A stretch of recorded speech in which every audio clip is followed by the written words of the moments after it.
ইবাদতের দাপট দিয়ে কেউ কি কোনোদিন জান্নাতে যেতে পারবে? কথা বলেন, পারবে? দেখেন, ইবাদতের দাপট দিয়ে যদি কেউ জান্নাতে যেতে পারত, তাহলে সাহাবায়ে কেরাম সবাই বলতেন যে আমরা জান্নাতে যাব না, বলতেন কিনা? কেমন ইবাদত আপনি আমি করি, আর কেমন ইবাদত আমাদের আকাবিররা করেছেন। ফতোয়ায়ে শামিতে এসেছে, ইমাম আজম আবু হানিফা রাহমাতুল্লাহি আলাইহি, নাম শুনেন নাই আপনারা? আবু হানিফা রাহমাতুল্লাহি আলাইহি কেমন বড় আবেদ ছিলেন, কেমন বড় আলেম ছিলেন, এবং কত বড় বুজুর্গ ছিলেন।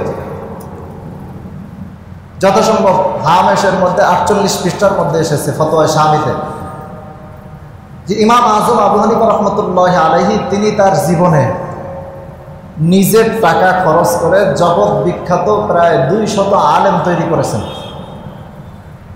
কত বড় আলেম ছিলেন তিনি! তার জীবনে 6 লক্ষ হাদিস মুখস্থ করেছেন। সুবহানাল্লাহ বলবেন না? কয় লাখ?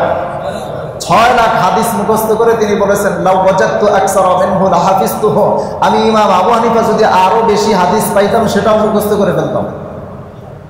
শুধু এতটুকু নয়, 10 জন সাহাবীর খেদমত করে তিনি তাবেঈর দরজা লাভ করেছেন। আবু হানিফা রাহমাতুল্লাহ আলাইহি তাবেঈ, একজন তাবেঈ ছিলেন। কেমন বড় আবেদ ছিলেন তিনি! তার জীবনে 40 বছর রাতের বেলা ঘুমান নাই, সারা রাত ইবাদত করেছেন। বলা হয় যে রাতের ওযু দিয়ে ফজরের নামাজ আদায় করেছেন। এশার নামাজ যেই ওযু দিয়ে পড়েছেন, ফজরের নামাজ ওই ওযুতেই তিনি আবার আদায় করেছেন। মাঝখানে ওযু ভাঙার প্রয়োজন হয় নাই, সারা রাত ইবাদত করেছেন। মাহে রমজানে তিনি 61 খতম কোরআন তেলাওয়াত করতেন। দিনের বেলা 1 খতম, রাতের বেলা 1 খতম। আবার সাহারি শেষে নামাজের অল্প সময় বাকি থাকে না, ঠিক ওই টাইমে প্রতিদিন 1 পারা করে পড়তেন। 30 দিনে 30 পারা, একটা খতম হতো। তাহলে দিনে 30 খতম, আর রাতে টোটাল 30 খতম, আর এই ফজরের আগে সব পুরা রমজান মিলে 1 খতম। 61 খতম কোরআন তেলাওয়াত ইমাম আজম আবু হানিফা রাহমাতুল্লাহি আলাইহি করতেন।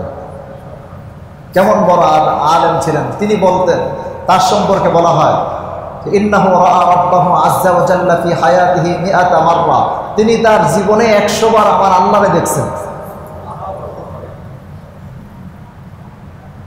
তাহলে কত বড় আবেদ ছিলেন!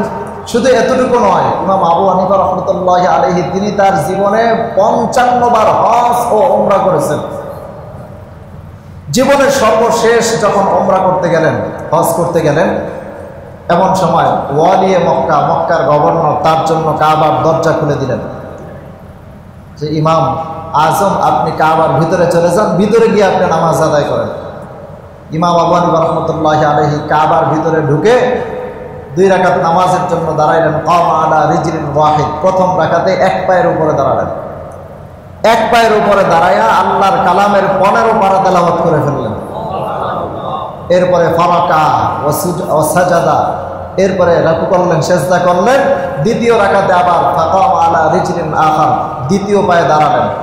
দ্বিতীয় পায়ে দাঁড়ায়া ফাতাম্মা নিসফাল কোরআন, ইমাম আবু হানিফা রাহমাতুল্লাহি আলাইহি দ্বিতীয় রাকাতে পুরা কোরআনুল কারীম খতম করে ফেললেন।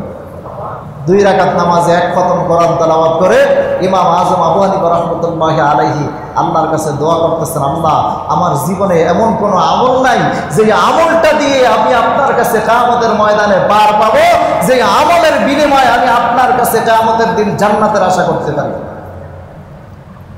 দেখেন, এত বেশি ইবাদত করার পরেও তিনি যদি বলেন যে আমার কাছে এমন কোনো আমল নাই যে আমল দিয়ে আমি জান্নাতে যেতে পারবো, আমি আপনি সল্টু বল্টু কি করলাম জীবনে? একটু হিসাব মিলায় দেখেন, ইবাদতের দাপট দিয়ে কেউ কোনোদিন জান্নাতে যেতে পারবে না। সুতরাং আল্লাহ তাআলার করুণা চাইতে হবে, যতটুকু সম্ভব চেষ্টা করতে হবে। এই